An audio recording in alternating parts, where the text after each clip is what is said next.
Saludos mis amigos, aquí estamos nueva vez para continuar estudiando con ustedes, que estudiemos juntos este curso, el don de profecía en la iglesia remanente. Hoy ya con la lección número 4. ¿De qué hablaremos en esta lección número 4? En esta lección llegamos al título de la iglesia remanente y el don de profecía. Cómo Dios condujo a su iglesia a través del tiempo hasta llegar a la iglesia remanente. Cómo el don de profecía iba a ser una característica de esa iglesia del tiempo final que Dios va a tener en esta tierra. Ya en las lecciones precedentes estudiamos en la lección número 1 el don de profecía en el Antiguo Testamento como la base, la plataforma bíblica, el don de profecía. En la lección número 2 estudiamos el don de profecía en el Nuevo Testamento. Allí pudimos ver cómo Dios continuó guiando a su iglesia en el Nuevo Testamento a través del don de profecía. En la lección número 3 estudiamos el don de profecía en la iglesia cristiana, cómo el don de profecía siguió en el primer, segundo, tercer siglo, todavía presente en la iglesia cristiana. Ahora, ¿qué pasó después de eso? ¿Qué periodo amplio, largo, dice Apocalipsis, que Dios iba a tener que sacar a su iglesia de la palestra pública y tenerla a escondidas? Esos detalles lo vamos a ver en una profecía valiosa de Apocalipsis, que es el capítulo 12 hoy, para poder hacer el nexo de cómo Dios siguió guiando, conduciendo a su iglesia a través del don de profecía. En el libro de Apocalipsis tenemos una linda promesa que dice: bienaventurados los que leen, los que oyen y los que hacen, cumplen, practican estas profecías escritas, porque el tiempo está cerca. Así que el Señor nos dice a través del apóstol de Juan que somos bienaventurados cuando nosotros nos preocupamos por conocer las profecías bíblicas. Será un gratísimo placer compartir con ustedes ya la lección número 4. Quiero recordarles que en cada lección estamos dejando un link en la descripción del video para que usted pueda tener el archivo en PowerPoint, lo pueda descargar, pueda verlo en detalle y pueda compartirlo con otras personas en algún seminario, con la iglesia. Y próximamente estaremos también compartiendo no solamente la lección en PowerPoint, sino también la lección completa con su cuestionario, como el curso El don de profecía en la iglesia remanente. En cada capítulo que vamos añadiendo, vamos a estar incluyendo además el PowerPoint, en PDF, la lección completa y el cuestionario de cada lección. Será un gratísimo placer compartir con ustedes esta lección número 4. Disfruten. Curso El don de profecía en la iglesia remanente. Lección número 4. La iglesia remanente y el don profético. ¿Cuál fue la visión que tuvo el apóstol Juan en el Apocalipsis capítulo 12? Apocalipsis capítulo 12, verso 1. Apareció en el cielo una gran señal, una mujer vestida del sol y con la luna debajo de sus pies, y sobre su cabeza una corona de 12 estrellas. En esta visión de Apocalipsis capítulo 12, nos está presentando algunos símbolos que debemos estudiar. Por ejemplo, aparece el símbolo del sol. El sol en la Biblia es una referencia a la justicia de Cristo. Lo podemos encontrar en Malaquías capítulo 4, versículo 2. Mas a vosotros, los que teméis mi nombre, nacerá el sol de justicia, y en sus alas traerá salud, y saldréis y saltaréis como becerros de la manada. Así que cuando se ve aquí a esta mujer vestida del sol, es porque está vestida con el sol de justicia, o sea, tiene la justicia de Cristo sobre sí, no justicia humana, sino la justicia de Cristo. Y tiene una corona de 12 estrellas. Las 12 estrellas representan a los 12 apóstoles y a las 12 tribus de Israel. Indica la continuidad entre el pueblo de Dios en el Antiguo y el Nuevo Testamento. Así como hubo 12 apóstoles en el Nuevo Testamento, sabemos que hubo 12 tribus en el pueblo de Israel. Así que los 12 apóstoles son la continuidad del pueblo de Dios en el Antiguo Testamento, ahora son el pueblo de Dios en el Nuevo Testamento. Y la luna debajo de sus pies es la revelación del Antiguo Testamento que reflejaba la luz del Evangelio. Así que todo ese Antiguo Testamento está reflejando la luz que va a refulgir ahora en el Nuevo Testamento a través del Evangelio, a través de Cristo, que estaba prefigurado en el Antiguo Testamento con toda la ceremonia que se hacía en el santuario. Muy bien, entonces, ¿a quién simboliza la mujer en la narrativa bíblica? Isaías 54:5, porque tu marido es tu hacedor, Jehová de los ejércitos es su nombre, y tu redentor, el Santo de Israel, Dios de toda la tierra será llamado. Tu marido es tu hacedor. Allí está hablando de quién, de Jehová. Si el marido es Jehová, entonces el pueblo de Dios es la esposa. Es clara la ilustración en el Antiguo Testamento. Pero si vamos a 2 de Corintios, capítulo 11, verso 2, dice, porque os celo con celo de Dios, pues os he desposado con un solo esposo, para presentaros como una virgen pura a Cristo. Allí está hablando ahora de la iglesia como una virgen pura a Cristo, pero dice, os he desposado con un solo esposo. Así que Pablo está presentando en 2 de Corintios a la iglesia como la esposa que se ha desposado como una virgen pura para Cristo. Tanto el Antiguo Testamento como el Nuevo Testamento están presentando el símbolo del pueblo de Dios como la esposa y Dios, Jehová, como el esposo. En Apocalipsis capítulo 12, la mujer entonces representa a la iglesia verdadera. Esta mujer que está por dar a luz a Cristo, ya vamos a ver esos detalles más adelante, es perseguida después de la ascensión de Cristo, representa a la iglesia tanto del Antiguo Testamento como del Nuevo Testamento. El pueblo de Dios a través de las edades es lo que está representado en el capítulo 12 de Apocalipsis. Así se representa a la mujer, es un símbolo de la iglesia. ¿Cómo se ve a la mujer, o sea, la iglesia de Apocalipsis, capítulo 12? Dice el verso 2 que esta mujer estaba encinta y gritaba con dolores de parto y sufría angustia por dar a luz. Ya se va a cumplir lo que estaba diciendo Isaías capítulo 7, verso 14. Por tanto, el Señor mismo os dará señal. He aquí que la Virgen concebirá y dará a luz un hijo y llamará su nombre Emmanuel. O sea, había una profecía del Antiguo Testamento de que iba a nacer Jesucristo de una virgen. Entonces es claro que lo que está prefigurando el texto de Apocalipsis 12 es simplemente que iba a llegar el tiempo, como dice Gálatas 4:4, más venido el cumplimiento del tiempo, Dios envió a su Hijo, nacido de mujer y hecho súbdito a la ley. O sea, Cristo vino en el momento indicado en la profecía a fundar su iglesia, a establecer su iglesia.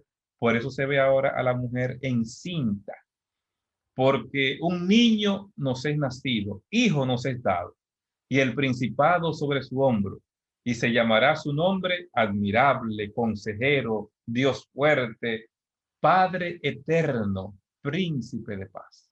Títulos que solo se aplican a Dios. Así que estamos hablando de Jesús como Dios, el Dios encarnado, el Dios que se hizo carne para poder redimir, salvar, rescatar al ser humano. Estamos ya en el cumplimiento del tiempo cuando debía nacer Cristo. Por eso se ve ya que la mujer está encinta, está embarazada. ¿Por qué? Porque ya va a cumplirse la profecía de que Cristo viene para cumplir la profecía mesiánica de nacer para rescatar, para salvar y para redimir. Pero ¿quién es ese que aparece en escena para atacar y perseguir a la mujer, o sea, a la iglesia? Sí, en el capítulo 12 aparece uno, en el verso 3, que dice, también apareció otra señal en el cielo. He aquí un gran dragón escarlata que tenía 7 cabezas y 10 cuernos, y en sus cabezas 7 diademas. La Biblia en Apocalipsis mayormente utiliza mucha simbología.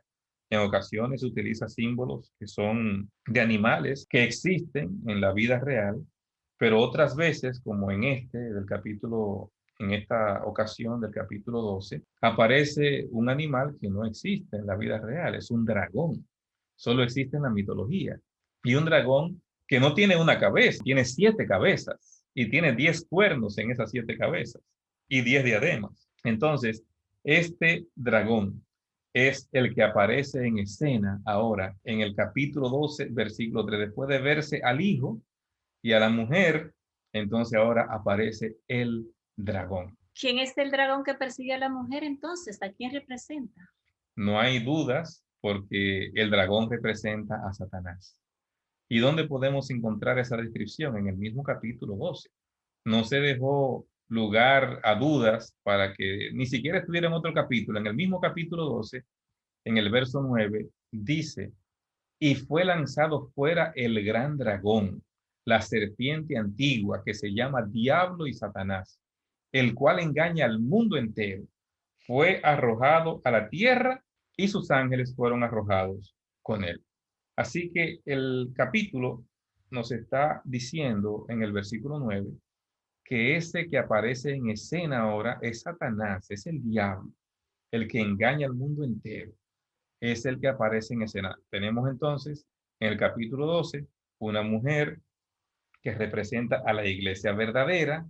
Tenemos en el capítulo 12 a un hijo que representa a Cristo Jesús como encarnado, como redentor y salvador, pero ahora aparece Satanás en escena. Pero ¿cuál era la intención del dragón con el hijo de esa mujer? O sea, Jesús. El versículo 4 explica qué era lo que quería hacer el dragón con Jesús.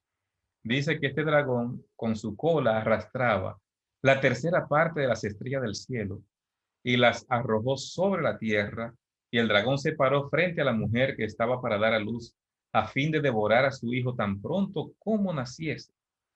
Fíjate cómo el versículo 4 está diciendo cuál era la intención directa del dragón. Dice el texto, devorar a su hijo tan pronto como naciese. Y sabemos por lo que describe la palabra de Dios que el Señor iba a intervenir para proteger, ¿verdad?, a su hijo. Dice el versículo 5 del mismo capítulo 12, ella dio a luz un hijo varón que ha de guiar todas las naciones con cetro de hierro, y su hijo fue arrebatado ante Dios y su trono. Aquí se ve la intervención de Dios entonces en esa dirección. Pero vamos a ver algunos detalles. Ya sabemos que el Hijo representa a Jesús en el capítulo 12.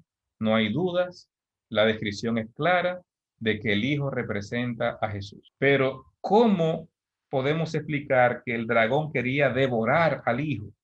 Lo intentó. ¿A través de qué manera lo intentó? Satanás intentó matar a Jesús usando al rey Herodes. Cuando vinieron los sabios de Oriente a traer regalos a Jesús, al Mesías que había nacido, llegaron hasta palacio. La Biblia describe que preguntaron, tratando de encontrar, y cuando Herodes se dio cuenta que estaban buscando a un rey que había nacido, entonces le dijo a ellos, vayan, búsquenlo, cuando lo encuentren, vengan y díganme dónde está para yo también ir a adorar. Pero sabemos que era lo que quería Herodes, era matarlo, porque él decía que no había otro rey que no fuera él. Así que cuando los ángeles guiaron a los sabios de Oriente hasta el niño, entonces le dieron la instrucción clara de que no volviera donde Herodes. Ellos se fueron. Cuando él vio que ellos no vinieron, se sintió burlado y entonces mandó a matar a todos los niños de 2 años para abajo.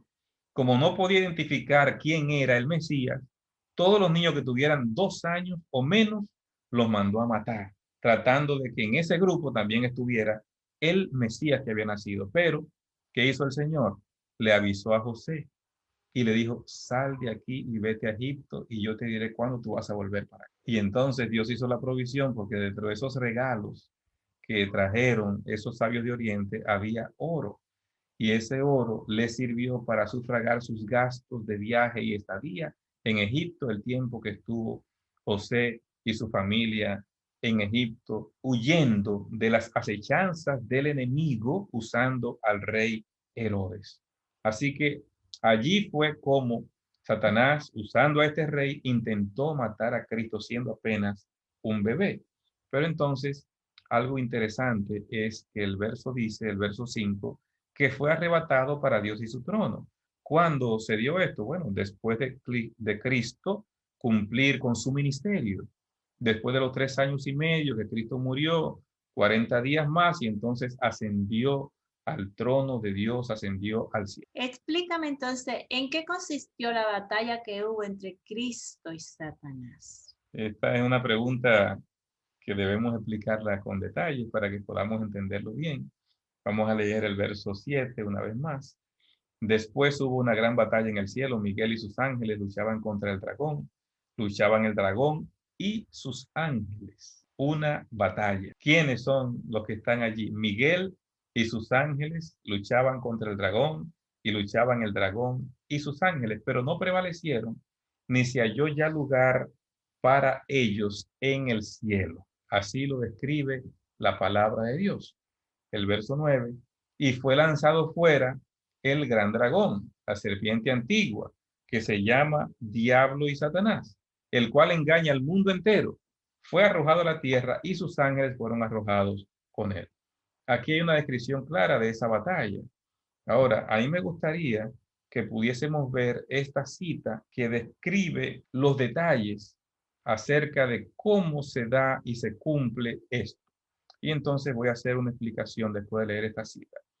Satanás vio que su disfraz le había sido arrancado. Su administración quedaba desenmascarada delante de los ángeles que no habían caído y delante del universo celestial. Desde entonces, su obra sería restringida.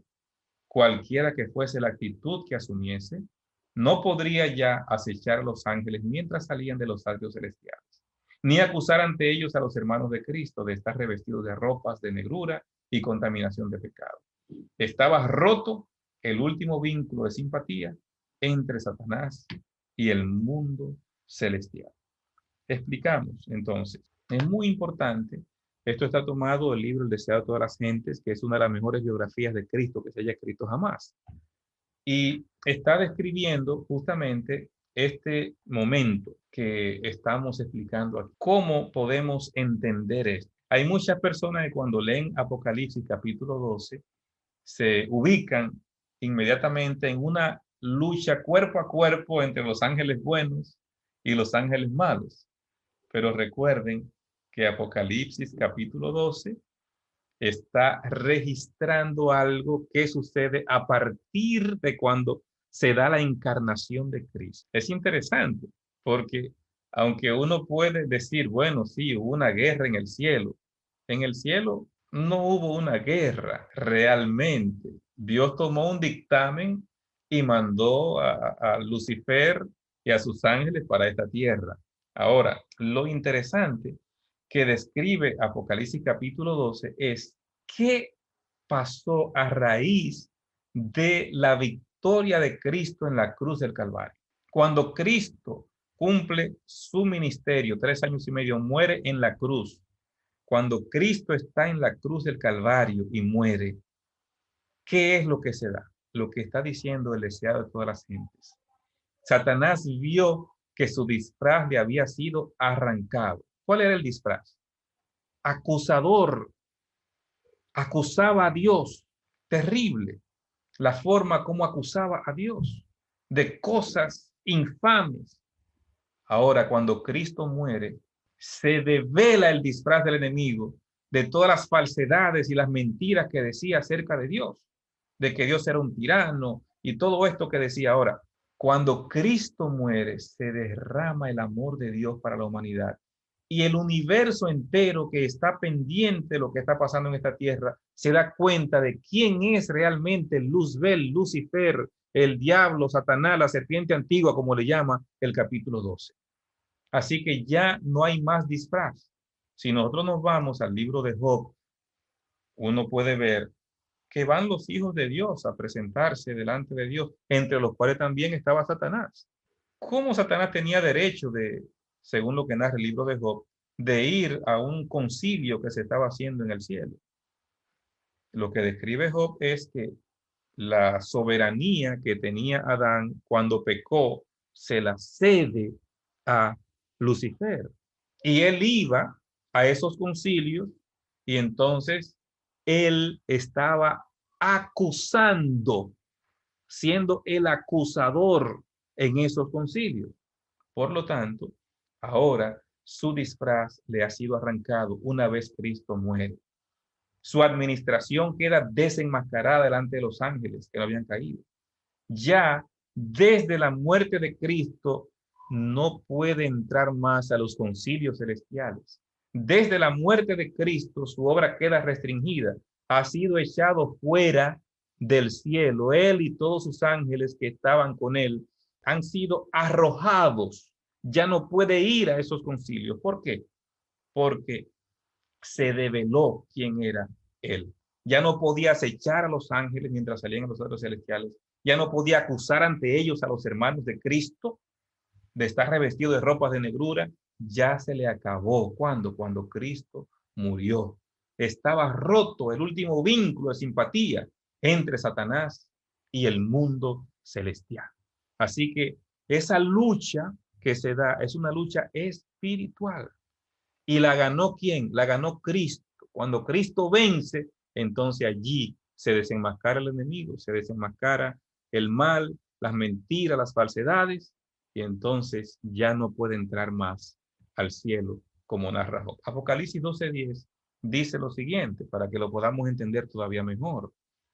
Entonces oí una gran voz en el cielo que decía, ahora ha venido la salvación, el poder y el reino de nuestro Dios y la autoridad de su Cristo, porque ha sido lanzado fuera el acusador de nuestros hermanos, el que los acusaba delante de nuestro Dios día y noche.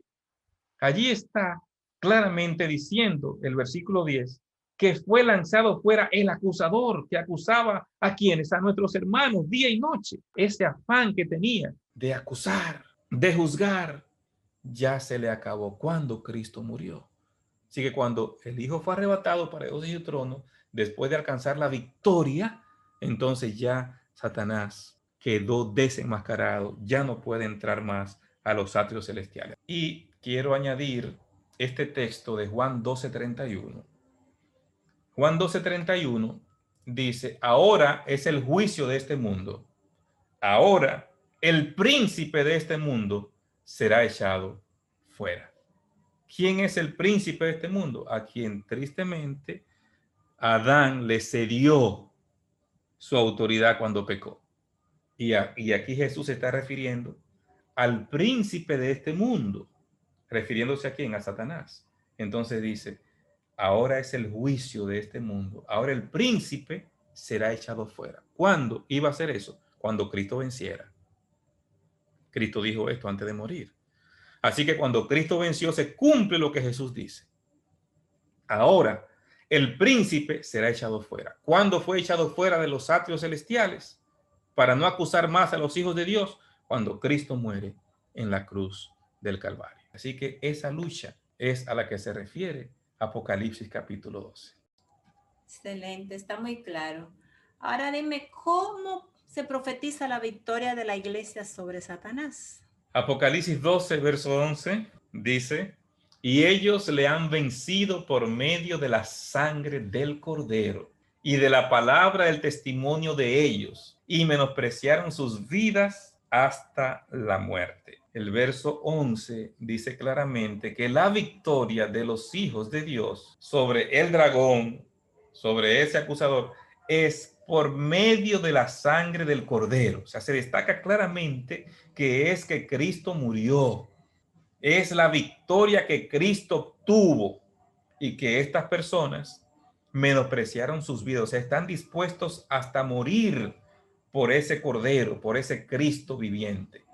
Apocalipsis 2:2 dice, yo conozco tus obras y tu arduo trabajo y paciencia, y que no puedes soportar a los malos, y has probado a los que se dicen ser apóstoles y no lo son, y los has hallado, mentirosos. Y has sufrido, y has tenido paciencia, y has trabajado arduamente por amor de mi nombre, y no has desmayado. Estamos hablando de una iglesia que ha estado presta a servir al Señor, una iglesia que ha colocado su vida en servicio a Dios, porque lo dice claramente el versículo 11. Ellos le han vencido por medio de la sangre del Cordero, pero como dice en la parte final, menospreciaron sus vidas hasta... Cuando se encendió el fuego de la persecución más peligrosa en la Edad Media, se nota el dragón alcanzando su propósito con la iglesia. ¿Qué hizo Dios con su iglesia en ese periodo? Apocalipsis capítulo 12, versículo 13, dice: el dragón persiguió a la mujer que había dado a luz al hijo varón.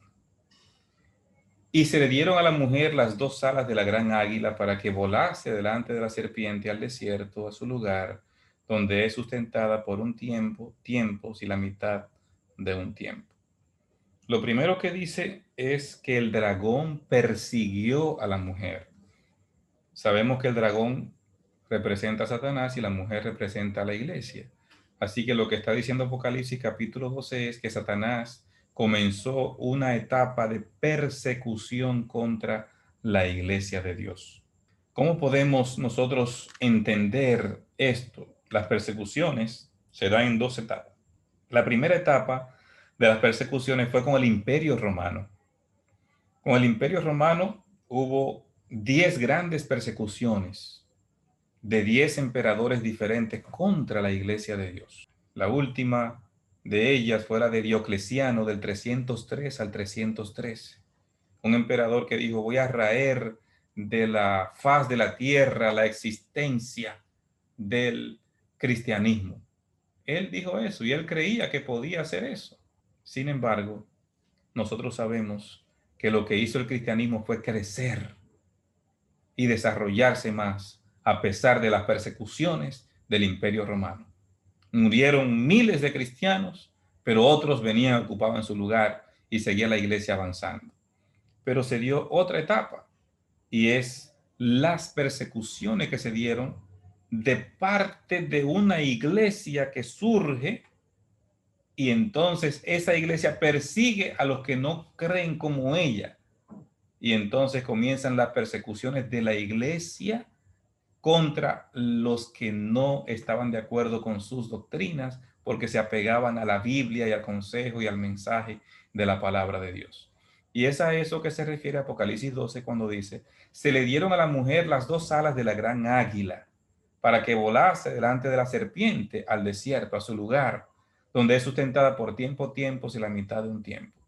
Este tiempo, tiempos y la mitad de un tiempo es una profecía que se describe en la misma Biblia como los 1260 días, que cuando aplicamos el principio día por año de Ezequiel 4:6 y de Números 14:34, equivalen a 1260 años, que fue un periodo en que se persiguió fuertemente a la iglesia verdadera, a la iglesia que estaba siendo representada por la mujer de Apocalipsis capítulo 12. Así que, ¿qué detalle importante yo quiero que veamos aquí?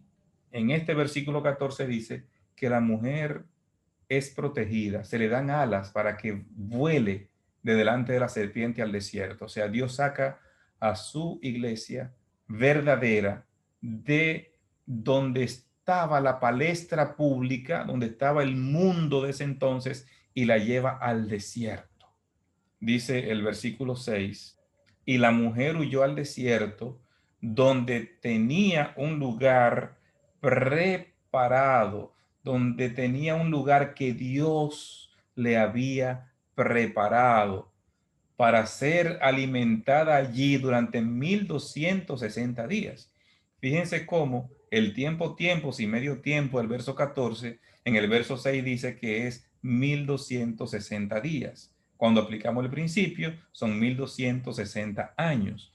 Por lo tanto, lo que está diciendo la palabra de Dios claramente es que la iglesia verdadera, la iglesia de Dios, va a desaparecer de la palestra pública y Dios la va a tener escondida, protegida. ¿Por qué tiempo? No es poco tiempo.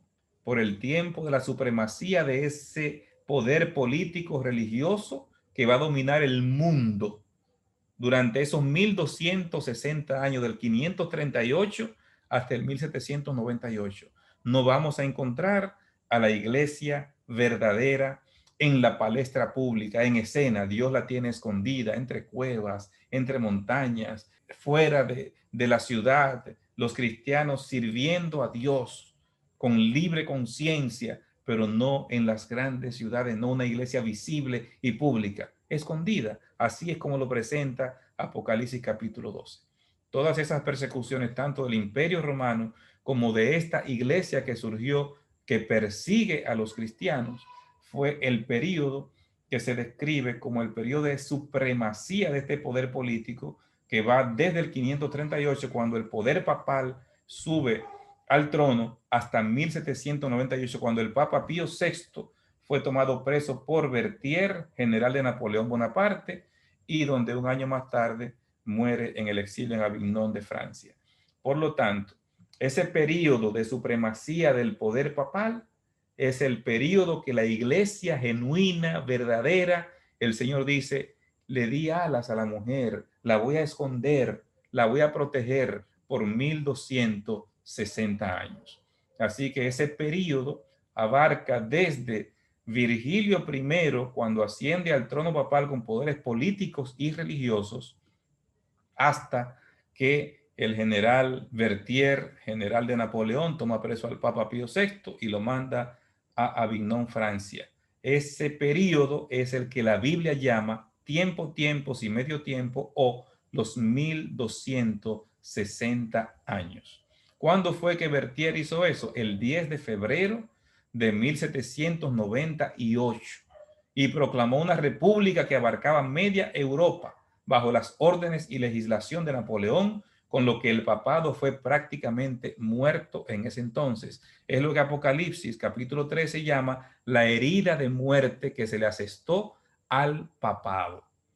Por lo tanto, aquí está describiendo que la iglesia verdadera, que la iglesia genuina, que la iglesia de Dios no va a estar en escena. Dios tiene una iglesia, pero está escondida, está protegida, está en el desierto, no en las aguas que representan multitudes, muchedumbres, naciones y lenguas. Así Dios iba a sustentar a su iglesia.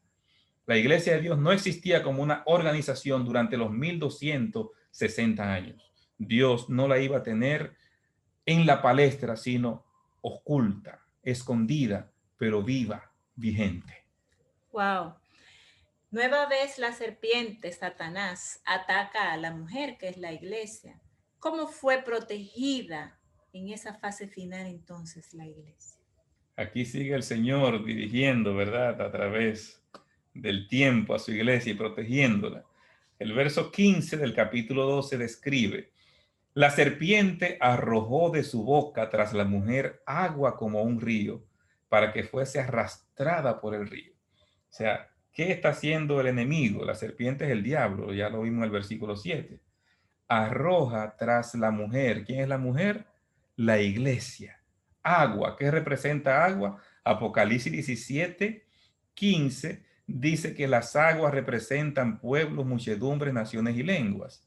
Entonces, cuando dice que la serpiente arroja agua tras la mujer, lo que está diciendo es que el diablo comenzó a hacer persecuciones de personas, de ejércitos, multitudes, en contra de esa iglesia que quería servir a Dios con libre conciencia. Las persecuciones del poder papal fueron peores en esos 1260 años. Fueron mucho peores esas persecuciones, pero fíjense lo que sigue describiendo la palabra de Dios después de explicar esos símbolos que ya mencioné.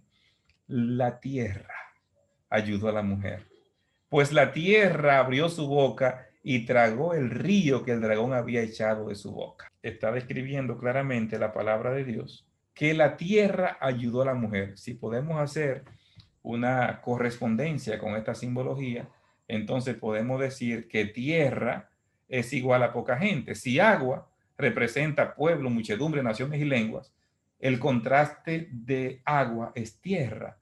Por lo tanto, la tierra está representando un lugar poco poblado, algún lugar, una parte geográfica donde hay menos personas que en Europa, que era el mundo conocido en ese momento. Por lo tanto, podemos describir claramente que el Señor va a elegir algún lugar para proteger a la iglesia, donde no haya tantas personas, donde no sea el mundo conocido como era Europa en ese momento. Por lo tanto, ¿qué es lo que sucedió? Que hay una parte del mundo que se conoció a partir de 1492, que para Europa no se conocía, que es el Nuevo Mundo. Y ya sabemos que de ese Nuevo Mundo comenzaron a haber ciertos desarrollos en cuanto al conocimiento de esas personas, y el Mayflower, un barco que salió en 1620, salió lleno de un grupo de padres peregrinos que salieron del viejo continente buscando la seguridad de una nueva tierra de libertad, donde pudieran servir a Dios con libre conciencia. Salieron de allí por las persecuciones que había y llegaron hasta Norteamérica, y allí entendieron que debían quedarse a formar una nación y debían estar allí para poder servir a Dios con libertad y con conciencia. Y cuando llegó el momento de que se formó la nación de los Estados Unidos, la tierra ayudó a la mujer. ¿Cuál tierra? La tierra que era poco poblada en ese entonces, la parte de Norteamérica donde llegó el Mayflower. Así que cuando esta nación se forma, se dejó plasmado lo siguiente: el Congreso no hará una ley con respecto al establecimiento de una religión o prohibiendo su libre ejercicio. La experiencia que tuvieron en Europa los llevó a poder dejar bien claro, bien establecido, que el Congreso no hará una ley con respecto al establecimiento de una religión o prohibiendo su libre ejercicio. La Declaración de Independencia decía: nosotros mantenemos estas verdades para que sean evidencia propia, que todos los hombres son creados iguales y hechos por su creador, con ciertos derechos inalienables, que entre otros son la vida, la libertad y la búsqueda de la felicidad. Interesante, muy clara la palabra de Dios. Wow. ¿Cuáles son las dos características distintivas de esta iglesia remanente? La iglesia verdadera, la iglesia que el dragón persigue. El verso 17, el último verso del capítulo, dice: entonces el dragón se enfureció contra la mujer. Ya sabemos que el dragón es un símbolo de Satanás y que la mujer es un símbolo de la iglesia. Se fue para hacer guerra contra los demás descendientes de ella. ¿Quiénes son los descendientes de la iglesia? O sea, la iglesia que sigue vigente, la iglesia remanente. Así que Satanás sigue haciendo guerra.